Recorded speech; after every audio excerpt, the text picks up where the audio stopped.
I used to be totally fat phobic.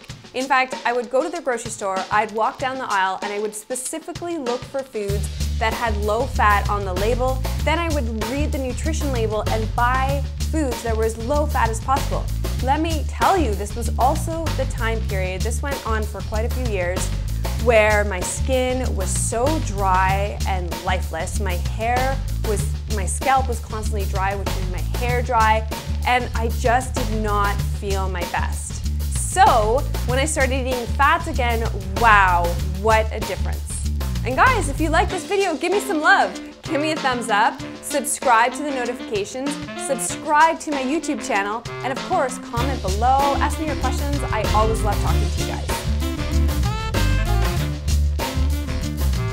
So since I have so many fats that I adore, this is part 1 of all the fats that I love. And then next week, tune in and make sure you're subscribed because I'll share with you part 2 of the healthy fats that I love. By the way, guys, I'm Joy, if you didn't already know that. I'm a holistic nutritionist and a healthy mama, and I love eating fat. You know, fat is what makes food taste good. So don't be afraid of fat. You just want to choose the best fats. And when I started introducing really good healthy fats into my diet, my hormones balanced out again, my skin improved dramatically, my hair was so much healthier.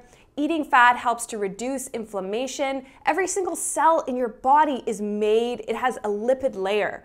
Your brain is 60% fat. So it's really important at every meal and snack to make sure you include some type of fat. So I brought both plant and animal-based fats because I recommend both. If you are a vegan, then you can just ignore the animal part, but really focus in on making sure you have a serving at every single meal and snack. Now, you might be wondering, what is a serving, Joy? Like, this is a question I get asked all the time. Should I eat a whole avocado? Should I eat half of an avocado? Should I eat a quarter of an avocado? I think what you need to do is really listen to your body. I eat the Joy McCarthy diet, which is 1 in 7 billion people out there. And depending how hungry I am, I'll probably eat at least half of an avocado. But if I'm having it as a snack and I'm eating guacamole and I'm eating nothing else, then I might end up consuming a whole avocado. The point is, listen to your body. Fat is so important for you to feel satiated because you release a hormone in your brain called leptin, and leptin tells you you're full, and it gets triggered by eating the right types of fats. So I don't want to spend time in this video going into all the bad fats. Let's just focus on all the good stuff and make sure you're eating a variety of these. So the first one I have is olives. Olives and olive oil. Now, if you're turning your nose up to olives, you know, it may just be that you haven't tried a really good type of olives. There are so many different types of olives. My actual personal favorite olives are Sicilian olives. Olives are a fruit, but they are a rich source of good fats, monounsaturated fatty acids, which are really, really good at reducing inflammation. Also olive oil. So I use both. I eat olives and I use olive oil. I practically drink olive oil. I'll have some right now. This is probably my favorite oil for salad dressings.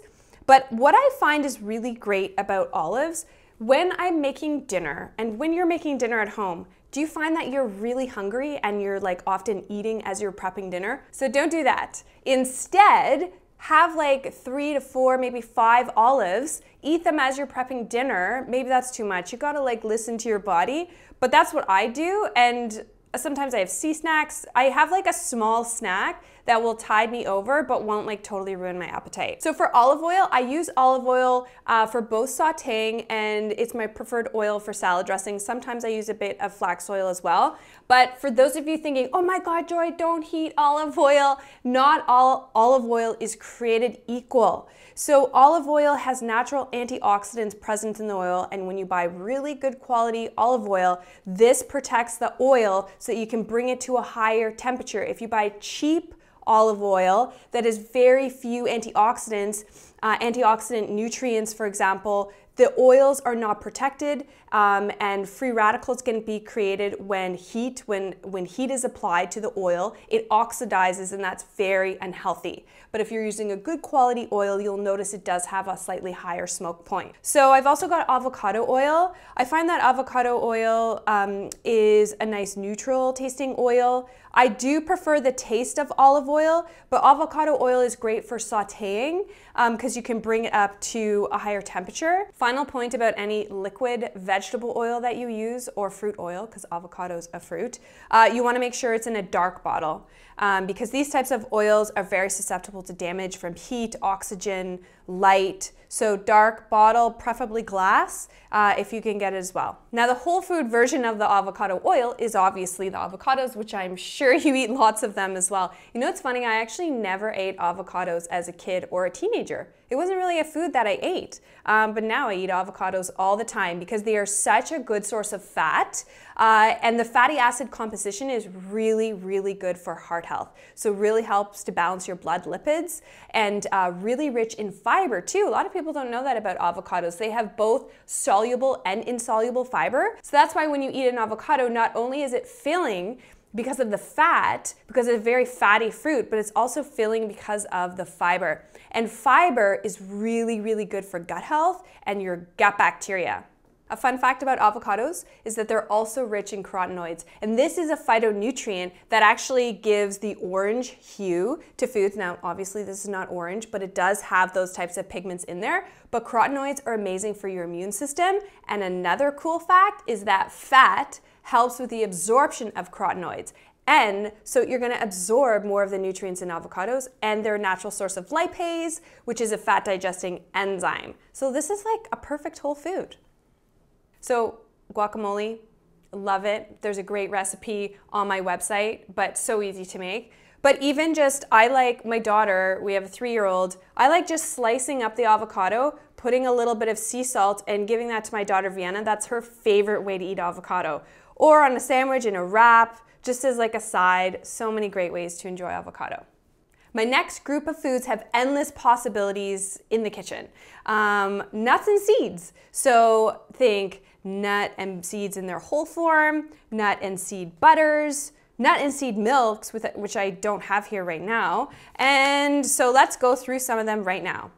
I have almonds, I have pumpkin seeds, walnuts, flax seeds, almond butter, tahini, which is ground sesame seeds. I have sun butter, and I have hemp hearts. Don't feel limited by these foods here. I just wanted to show you a little variety of things that I eat. And that's really the key with nuts and seeds. You know, people kind of get stuck on one type of nut or seed, like almond butter, for example, because hello, it's so delicious, eat it off the spoon. But then they end up drinking almond milk every day, eating almonds, and then before they know it, they have an almond food sensitivity. So the key is variety.